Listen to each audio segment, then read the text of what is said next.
सभी साथियों को गुड मॉर्निंग। आज के हम लोग इस लेक्चर में संविधान की प्रस्तावना पढ़ने वाले हैं। ये बहुत ही महत्वपूर्ण टॉपिक है और परीक्षा में अक्सर यहाँ से 1 या 2 प्रश्न पूछ लिए जाते हैं। तो चलिए दोस्तों, वीडियो को शुरू करते हैं। और जो अभी तक चैनल को सब्सक्राइब नहीं किए हैं, प्लीज चैनल को सब्सक्राइब कर लें। और चलिए वीडियो को शुरू करते हैं, पढ़ते हैं संविधान की प्रस्तावना। तो देखिए, भारत की जो प्रस्तावना है, संविधान की जो प्रस्तावना है, वो हम भारत के लोग से शुरू होता है। हम भारत के लोग भारत को एक संपूर्ण प्रभुत्व संपन्न समाजवादी धर्मनिरपेक्ष लोकतांत्रिक गणराज्य बनाने के लिए, देखिए यहां से आपको प्रस्तावना याद होना चाहिए। ये प्रस्तावना से क्वेश्चन सीधा सीधा आता है सुमेलित करने के लिए। तो हम भारत के लोग भारत को एक संपूर्ण प्रभुत्व संपन्न समाजवादी पंथ निरपेक्ष लोकतांत्रिक गणराज्य बनाने के लिए, ये लाइन आपसे परीक्षा में पूछता है।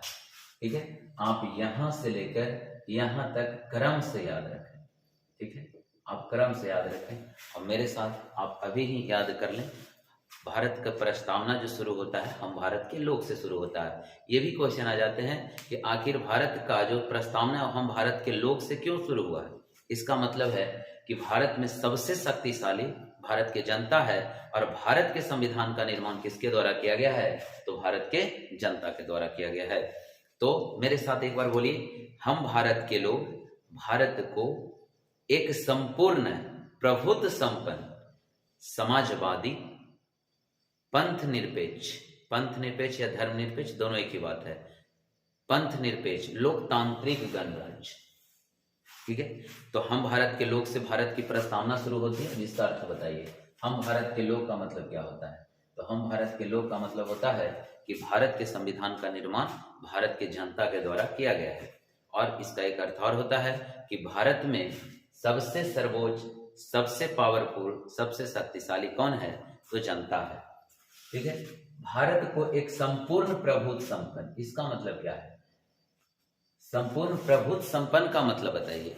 तो इसका मतलब है कि हम खुद में सुखी संपन्न है, हम अब दूसरे देश पर आश्रित नहीं। ठीक है, इसका मतलब ये होता है कि संपूर्ण प्रभु संपन्न मतलब कि हम अब खुद में इतने सक्षम हैं कि हमें दूसरे की जरूरत नहीं है, मतलब कि हमें दूसरे की अब आवश्यकता नहीं है। संपूर्ण प्रभु संपन्न का मतलब कि हम दूसरे देश पर आश्रित नहीं है। ठीक है, समाजवादी का मतलब क्या होता है। समाजवादी का मतलब होता है वैसा समाज जो बराबरी पर आधारित हो, जिसमें सभी को मान मर्यादा दिया जाता है। ठीक है, समाजवादी का मतलब क्या होता है कि वैसा समाज जो बराबरी पर आधारित है। इसके बाद ये टर्म आते हैं धर्मनिरपेक्ष। धर्मनिरपेक्ष का मतलब क्या होता है, धर्मनिरपेक्ष या इसी को पंथ निरपेक्ष भी बोलते हैं। इसका मतलब है कि जिस देश में सभी धर्मों को मान्यता प्राप्त है। यानी अगर आपसे क्वेश्चन पूछा जाए कि भारत का धर्म बताइए, तो भारत का कोई धर्म नहीं है। ठीक है, क्योंकि यहाँ सभी धर्मों को मान्यता दिया जाता है, इसलिए भारत एक धर्मनिरपेक्ष राज्य है। ठीक है, भारत एक धर्मनिरपेक्ष राज्य है। क्यों? क्योंकि यहाँ सभी धर्मों को मान्यता दिया जाता है। ठीक है, इसके बाद लोकतांत्रिक कहने का मतलब लोकतंत्र, यहाँ पे जनता का शासन है। और गणराज्य का मतलब होता है कि भारत के शिखर पर जो सबसे सर्वोच्च व्यक्ति बैठा, जैसे हमारे देश में राष्ट्रपति। ठीक है, तो राष्ट्रपति का चुनाव निर्वाचन प्रक्रिया द्वारा होगा, ना कि वंशानुगत। यानी अब राष्ट्रपति का बेटा राष्ट्रपति नहीं बनेगा। गणराज्य यानी गणतंत्र का मतलब होता है। ठीक है, तो ये आपको क्रम से यहां तक क्वेश्चन आते हैं। इसके बाद क्या है, ठीक है, तो एक बार मेरे साथ बोलिए, कम से कम आपको यहां तक याद रखना है। ठीक है, क्योंकि यहां तक आपसे प्रश्न पूछते हैं। तो बताइए, हम भारत के लोग भारत को एक संपूर्ण प्रभुत्व संपन्न, इसके बाद समाजवादी पंथ निरपेक्ष लोकतांत्रिक गणराज्य बनाने के लिए। ठीक है, चलिए इसके बाद देखिए, इसके समस्त नागरिकों को हमारे प्रस्तावना में 3 तरह का न्याय का वर्णन है। कौन कौन है, ये भी क्वेश्चन आता है। सामाजिक न्याय, आर्थिक न्याय और राजनैतिक न्याय। ठीक है, कितने तरह का न्याय है बताइए? 3 तरह का। सामाजिक, आर्थिक, राजनैतिक। सामाजिक, आर्थिक, राजनैतिक। कितने तरह का न्याय? 3 प्रकार। कौन कौन? सामाजिक, आर्थिक, राजनैतिक। कौन कौन? सामाजिक, आर्थिक और राजनैतिक। याद हो गया? कितने प्रकार का न्याय का वर्णन किया गया है? तो 3 प्रकार का। कौन कौन? सामाजिक, आर्थिक, राजनैतिक। ठीक है, सामाजिक, आर्थिक और राजनैतिक। क्लियर? इसके बाद देखिए कितने प्रकार का स्वतंत्रता का वर्णन किया गया है? तो 5 प्रकार का। देखो, विचार, अभिव्यक्ति, विश्वास, धर्म एवं उपासना की स्वतंत्रता। तो कितने प्रकार की स्वतंत्रता का वर्णन किया गया है प्रस्तावना में? तो 5 प्रकार की। इसको याद करने का तरीका क्या है? तो न्याय पूछेगा तो 3 प्रकार का। ठीक है, सामाजिक, आर्थिक, राजनैतिक। सामाजिक, आर्थिक, राजनैतिक। न्याय 5 प्रकार का। न्याय 5 प्रकार का। कितने प्रकार का न्याय? 5 प्रकार का। कौन कौन है? तो देखिए, अब अभिव्यक्ति। देखो, विचार आता है अभिव्यक्ति को, व्यक्ति को। विचार किसको आता है? व्यक्ति को। विचार आता है व्यक्ति को, तो विचार अभिव्यक्ति। तो विश्वास हो जाएगा, है ना? विचार आया अभिव्यक्ति को तो उसको विश्वास हो जाएगा। इसके बाद वो धर्म की उपासना करेगा। ठीक है, तो यही आपका ट्रिक हो गया, धर्म एवं उपासना की स्वतंत्रता। विचार आया अभिव्यक्ति को, विश्वास हुआ धर्म की उपासना करने के लिए। विचार आया अभिव्यक्ति को माने व्यक्ति को, तो विश्वास हुआ धर्म एवं उपासना करने के लिए, धर्म की उपासना करने के लिए। तो कितने प्रकार की? 5 प्रकार की स्वतंत्रता। विश्वास हुआ अभिव्यक्ति को, ठीक है, विचार, अभिव्यक्ति, विश्वास, धर्म एवं उपासना की स्वतंत्रता। ठीक है, विचार आया अभिव्यक्ति को यानी व्यक्ति को, तो विश्वास ये हुआ कि उसे धर्म की उपासना करना। ठीक है, ये आपको 5 प्रकार का स्वतंत्रता याद रखेंगे तो क्या हो जाएगा? विचार, अभिव्यक्ति, विश्वास, धर्म एवं उपासना की स्वतंत्रता। ठीक है, इसके बाद देखिए 2 तरह का समानता है, प्रतिष्ठा और अवसर की समानता। ठीक है, कितने प्रकार की समता का वर्णन? 2 प्रकार का। हर व्यक्ति की प्रतिष्ठा और हर व्यक्ति को अवसर की समानता है। ठीक है, तो प्रतिष्ठा और अवसर की समानता 2 तरह का। ठीक है, तो न्याय 3 प्रकार, स्वतंत्रता 5 प्रकार और 2 प्रकार का समता। ये आप याद रखेंगे। समता कौन कौन हो गया? तो समता हो गया प्रतिष्ठा और अवसर की समानता। इसके बाद डॉट डॉट है। हमारा संविधान अंगीकृत हुआ है 26/11/1949 को। तो ये भी लास्ट वाले लाइन डायरेक्ट उठाकर पूछ लिए जाते हैं कि ये डॉट डॉट द्वारा क्या हुए हैं। तो 26/11/1949 को एतत् द्वारा इस संविधान को अंगीकृत, नियमित और आत्मार्पित करते हैं। ठीक है, ये हमारा हो गया संविधान की प्रस्तावना। तो ये इसको आप याद रखेंगे। हम भारत के लोग भारत को एक संप्रभु, संपन्न, लोकतांत्रिक गणराज्य बनाने के लिए, ठीक है, धर्मनिरपेक्ष लोकतांत्रिक गणराज्य बनाने के लिए और इसके समस्त सामाजिक, आर्थिक, राजनीतिक, न्याय, विचार, अभिव्यक्ति, विश्वास, धर्म एवं उपासना की स्वतंत्रता को सुनिश्चित कराने के लिए प्रतिष्ठा और अवसर की समता। ठीक है, ... 26/11/1949 को एतत् द्वारा संविधान सभा को अंगीकृत, अधिनियमित और आत्मार्पित करते हैं। ये हो गया हमारा क्या? संविधान की प्रस्तावना। ठीक है, अब संविधान का तो ये क्वेश्चन आता है कि संविधान की प्रस्तावना की अवधारणा कहां से उत्पन्न हुई? तो अमेरिका से। कहां से? अमेरिका से। विचार अगर पूछेगा कि उद्देशिका का विचार किस देश के संविधान से लिया गया? तो अमेरिका। लेकिन उद्देशिका का अगर भाषा पूछ दे कि उद्देशिका की भाषा कहां से लिया गया है? तो ऑस्ट्रेलिया से लिया गया। कहां से लिया गया है? ऑस्ट्रेलिया से। चलिए मेरे साथ बोलिए, उद्देशिका का विचार कहां से लिया गया? तो अमेरिका। और उद्देशिका की भाषा कहां से लिया गया? तो ऑस्ट्रेलिया। अच्छा, प्रस्तावना में न्याय पूछ दे कि न्याय कहां से लिया गया? तो सोवियत संघ रूस से। और स्वतंत्रता और समता कहां से लिया गया? तो स्वतंत्रता और समता फ्रांस से लिया गया। ये दोनों बात ध्यान में रखेंगे। न्याय कहां से लिया गया? न्याय लिया गया सोवियत संघ रूस से। और स्वतंत्रता 5 प्रकार का, 2 प्रकार का समता कहां से लिया गया? तो ये लिया गया है आपको फ्रांस से।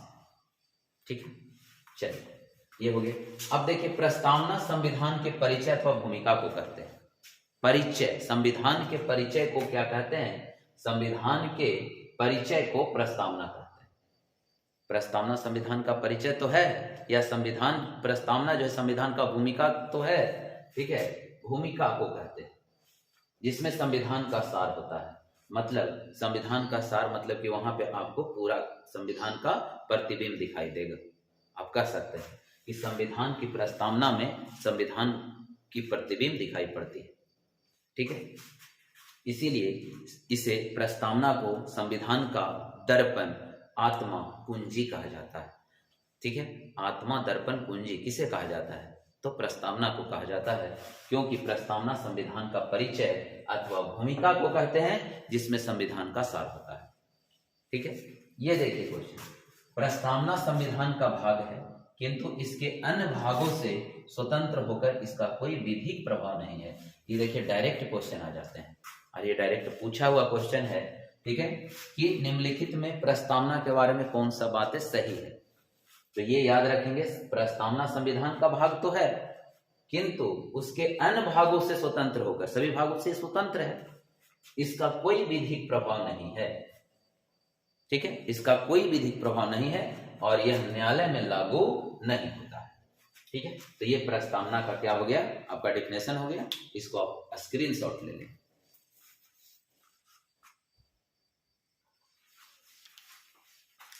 चलिए हो गया। तो ये संविधान से रिलेटेड, जो इस संविधान की प्रस्तावना से संबंधित जो इससे जो लिखा हुआ बात है उससे क्वेश्चन आते हैं, ठीक है। अब देखिए संविधान की प्रस्तावना को सर्वप्रथम किसने प्रस्तुत किया था? तो उद्देशिका को पंडित जवाहरलाल नेहरू ने, ठीक है, उद्देशिका को पंडित जवाहरलाल नेहरू ने कब प्रस्तुत किया था? तो 13 दिसंबर 1946 को संविधान सभा के समक्ष प्रस्तुत किया था। उद्देश्य प्रस्ताव अंतोगतवा यही जो उद्देश्य प्रस्ताव है प्रस्तावना के रूप में परिवर्तित किया गया, ठीक है। तो जिसे संविधान सभा ने कब अपनाया था? तो 22 जनवरी 1947 को। क्वेश्चन आता है कि संविधान सभा के समक्ष प्रस्तावना किसने पेश किया था? तो पंडित जवाहरलाल नेहरू ने। कब किए थे? तो 13 दिसंबर 1946 को। संविधान सभा ने प्रस्तावना को कब स्वीकृत किया? तो कब स्वीकृत किया? तो 22 जनवरी 1947 को किया, ठीक है। ये दोनों बातें आप याद रखेंगे, ठीक है। प्रस्तावना के बारे में पंडित जवाहरलाल नेहरू ने 13 दिसंबर 1946 को उद्देश्य प्रस्ताव पारित किए, ठीक है। और यही उद्देश्य प्रस्ताव जो था वो प्रस्तावना का रूप ले लेता है आगे चलकर। 22 जनवरी 1947 को संविधान सभा ने इसको क्या किया? स्वीकार किया, ठीक है। इसके बाद देखिए संविधान जो हम लोग ये प्रस्तावना देखते हैं, ये प्रस्तावना में 42वें संविधान संशोधन 1976 के तहत 3 बातें जोड़ा गया, ठीक है। 42वें संविधान संशोधन 1976 को प्रस्तावना में पहली बार संशोधन किया गया। क्वेश्चन ये भी आता है कि प्रस्तावना में कितनी बार संशोधन किया गया? तो एक बार। और कौन सा संविधान संशोधन? तो 42वां संविधान संशोधन। और 42वां संविधान संशोधन कब हुआ? 1976 को। और इसमें कौन कौन सी बातें जोड़ी गई? तो इसमें जोड़ा गया समाजवाद, इसके बाद जोड़ा गया आपको पंथ निरपेक्ष, और जोड़ा गया अखंडता, ठीक है। देखिए समाजवाद हम पहले बता चुके हैं, वैसा समाज जो बराबरी पर आधारित हो, और पंथ निरपेक्ष जिसका कोई धर्म नहीं हो, वैसा राज्य जिसका कोई धर्म नहीं हो, वैसे राज्य को कहते हैं पंथ निरपेक्ष। तो हमारा देश एक पंथ निरपेक्ष राज्य है, यानी धर्म निरपेक्ष राज्य है। और अखंडता मतलब कि अब भारत का कोई भी खंडित नहीं होगा। तो अखंडता शब्द यानी हमारा देश अखंड भारत हो गया। अखंड मतलब अब कोई टुकड़ा नहीं होगा। और ये कौन से संविधान संशोधन के द्वारा जोड़ा गया? 42वां संविधान संशोधन 1976, ठीक है। तो यहां से क्वेश्चन क्या आएंगे कि संविधान में संशोधन कितनी बार हुआ है? तो एक बार हुआ है। कौन से संविधान संशोधन? तो 42वां संविधान संशोधन 1976। इसमें कितने बातें जोड़े गए? तो 3 बातें जोड़े गए। कौन कौन जोड़े गए? तो समाजवाद, पंथ निरपेक्ष और अखंडता। कौन कौन बातें फिर से बोलिए? समाजवाद, पंथ निरपेक्ष और अखंडता। कौन से संविधान संशोधन? 42वें संविधान संशोधन 1976। कितनी बार संशोधन किया गया? तो एक बार किया गया, ठीक है। चलिए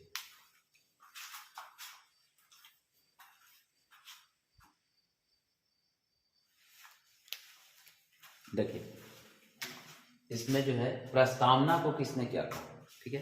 प्रस्तावना के बारे में बहुत लोगों ने बहुत सारा मत दिया और ये भी क्वेश्चन आ जाते हैं कि प्रस्तावना को संविधान का परिचय पत्र किसने कहा, ठीक है।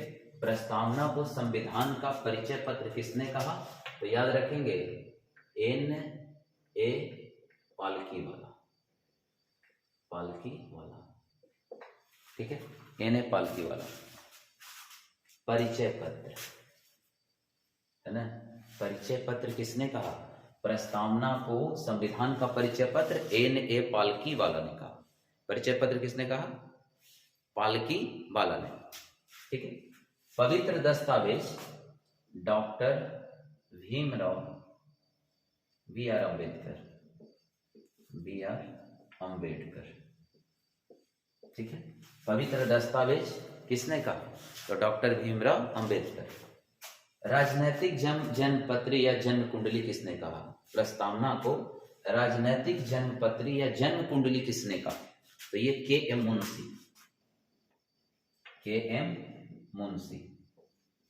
ठीक है, के एम मुंशी। उद्देशिका हमारे स्वप्नों और विचारों का प्रतिनिधित्व करती है, ये किसने कहा, तो ये कृष्णा स्वामी अय्यर,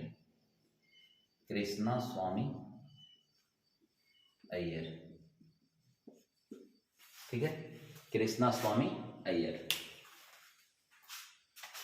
और ये किसने कहा कि संविधान शरीर है तो प्रस्तावना उसकी आत्मा, संविधान शरीर है तो प्रस्तावना उसकी आत्मा, जो अगर निकल जाए तो शरीर बेकार हो जाएगा, है ना।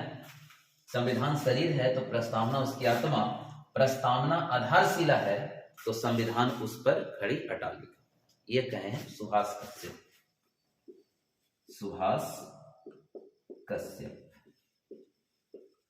ठीक है। तो ये 5 पॉइंट आप याद रखेंगे। और संविधान की प्रस्तावना को आत्मा, दर्पण या कुंजी कहा जाता है। संविधान की आत्मा किसे कहा जाता है, डायरेक्ट क्वेश्चन आएगा तो प्रस्तावना को। संविधान के प्रस्तावना को परिचय पत्र किसने कहा, तो पालकी वाला ने कहा। किसने कहा, पालकी वाला। राजनीतिक जन्मपत्री किसने कहा, तो किसने कहा, राजनीतिक जन्मपत्री के एम मुंशी ने, ठीक है। किसने कहा, के एम मुंशी ने। पवित्र दस्तावेज किसने कहा, तो भीमराव अम्बेडकर ने। उद्देशिका हमारे विचारों और स्वप्नों का प्रतिनिधित्व करती है, ये किसने कहा, तो ये कहे हैं कृष्णा स्वामी अय्यर, ठीक है। और संविधान शरीर है तो प्रस्तावना उसकी आत्मा, प्रस्तावना आधारशिला है तो संविधान उस पर खड़ी अटालिका, ये किसने कहा है, तो ये कहे हैं सुभाष कश्यप। तो इसको आप स्क्रीनशॉट ले लें।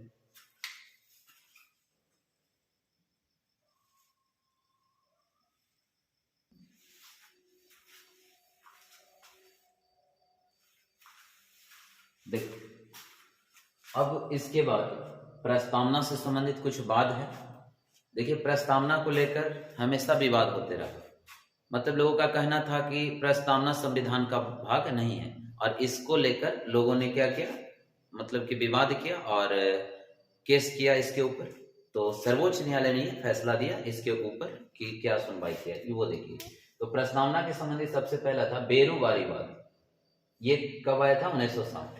इसमें सर्वोच्च न्यायालय ने प्रस्तावना को संविधान का भाग नहीं माना, ठीक है। तो क्वेश्चन अगर बन जाए कि सर्वोच्च न्यायालय ने किस वाद में प्रस्तावना को संविधान का भाग नहीं माना था, तो 1960 बेरोबारी वर्सेस संघ राज्य, ठीक है। बेरोबारी वाद कब हुआ था, 1960। इसमें सर्वोच्च न्यायालय ने प्रस्तावना को संविधान का भाग नहीं माना। फिर देखिए, गोलकनाथ बनाम पंजाब राज्य बाद 1967। इसमें सर्वोच्च न्यायालय ने प्रस्तावना को मूल आत्मा कहा, ठीक है, मूल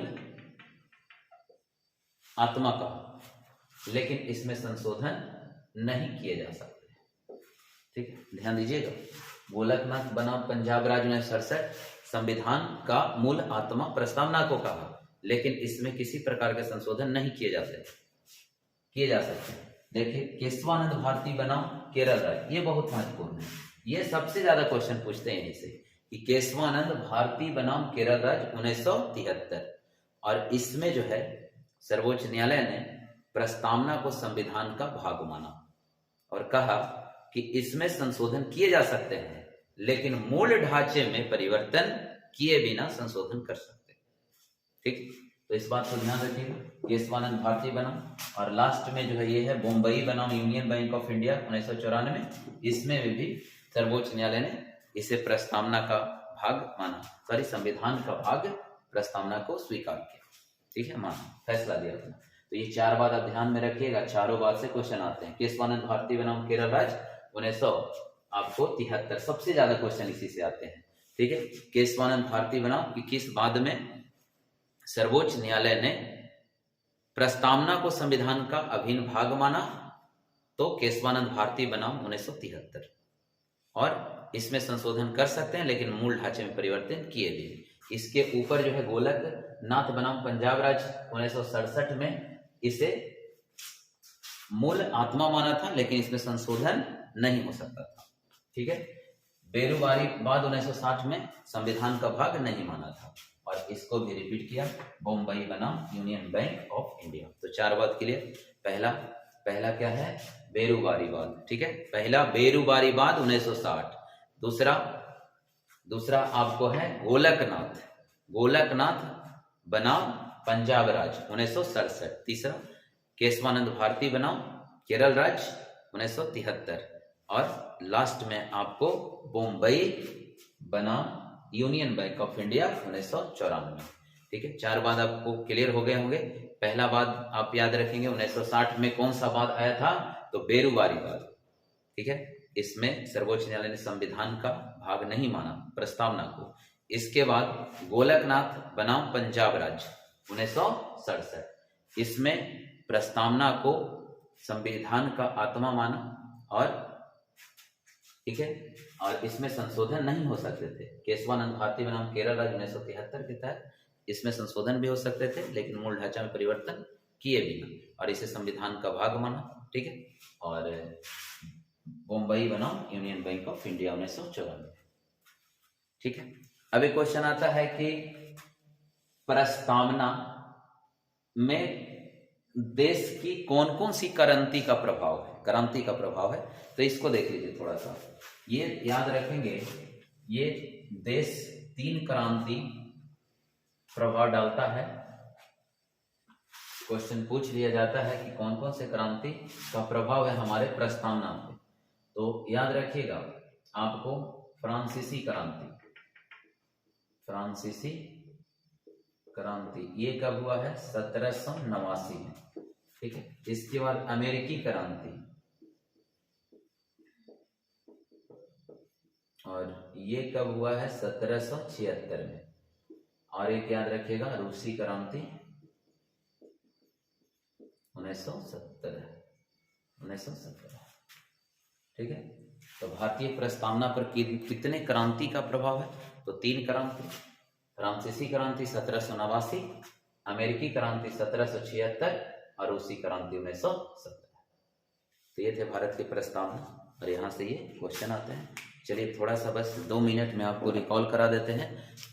संविधान की प्रस्तावना, हम भारत के लोग, तो हम भारत के लोग का मतलब क्या होता है कि भारत का संविधान भारत की जनता द्वारा, हम भारत के लोग भारत को एक संपूर्ण प्रभुत्व संपन्न समाजवादी धर्मनिरपेक्ष लोकतांत्रिक गणराज्य बनाने के लिए कितने प्रकार का आपको स्वतंत्रता है, तो 5 प्रकार की स्वतंत्रता है। फिर कितने प्रकार का न्याय है, तो 3 प्रकार का न्याय है। ठीक है, सामाजिक, आर्थिक और राजनीतिक। और कितने प्रकार का समता है, तो 2 प्रकार का समता है, अवसर और प्रतिष्ठा। ठीक है, और स्वतंत्रता 5 बताए। ठीक है, विचार, अभिव्यक्ति, विश्वास, धर्म एवं उपासना। ठीक है, और ये 26/11/1949 को अधिनियमित और आत्मसमर्पित किया। ठीक है, इसके बाद देखिए जो क्वेश्चन आते हैं, ये आते हैं कि संविधान की उद्देशिका को किसने प्रस्तावित किया था, तो 13 दिसंबर 1946 को पंडित जवाहरलाल नेहरू ने। इसे संविधान सभा ने कब स्वीकार किया था बताइए, तो 22 जनवरी 1947 को। ठीक है, इसके बाद क्वेश्चन आते हैं कि संविधान की प्रस्तावना में अभी तक कितनी बार संशोधन हुए, तो 1 बार हुए, और वो संशोधन 42वां संविधान संशोधन 1976। और कितने बातें जोड़ेंगे, तो इसमें 3 बातें जोड़ेंगे। कौन कौन, तो इसमें समाजवाद, पंथ निरपेक्ष और अखंडता शब्द को जोड़ा गया।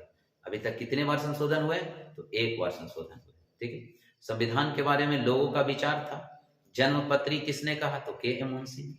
ठीक है। पवित्र दस्तावेज किसने कहा? तो ये पवित्र दस्तावेज भीमराव अंबेडकर ने कहा। परिचय पत्र किसने कहा? तो पालिका वाला ने कहा, पालिका वाले, है ना। इसके बाद और भी क्वेश्चन क्या आते हैं कि किसने कहा कि संविधान शरीर है तो प्रस्तावना उसकी आत्मा, प्रस्तावना आधारशिला है तो उस पे खड़ी अटालिका। ठीक है। तो ये किसने कहे? सुभाष कश्यप ने कहे हैं। ठीक है। और किसने कहा है कि प्रस्तावना हमारे विचारों और को प्रतिद्वंदित करते हैं? ठीक है। तो ये कहे हैं आपको कृष्णा स्वामी अय्यर ने। ठीक है। तो इस बात को ध्यान रखिएगा। और अभी हम लोग पढ़े कि कौन कौन से वाद है, तो 4 प्रकार का वाद आपको याद रखिएगा। तो 4 प्रकार का वाद 1960 का आपको बेरुबारी, फिर 1967 में गोलकनाथ, फिर 1900 आपको 73 में आपको कौन सा वाद है? केशवानंद भारती बना, और 94 आपको बम्बई बना यूनियन बैंक ऑफ इंडिया। ठीक है। और कितने क्रांति का प्रभाव है? तो 4 क्रांति याद रखना है। 3 क्रांति, फ्रांसीसी क्रांति, अमेरिकी क्रांति और रूसी क्रांति। ठीक है। और प्रस्तावना को क्या कहा जाता है? आत्मा, दर्पण और कुंजी कहा जाता है। तो उम्मीद करते हैं कि आपको वीडियो पसंद आया होगा। अगर वीडियो पसंद आ रहा है तो प्लीज आप कमेंट बॉक्स में जरूर हमें बताएं कि आपको वीडियो कैसा लग रहा है। तो चलिए मिलते हैं नेक्स्ट वीडियो में। और जो अभी तक चैनल को सब्सक्राइब नहीं किए हैं, चैनल को प्लीज सब्सक्राइब कर लें। तो चलिए मिलते हैं नेक्स्ट वीडियो में। जय हिंद।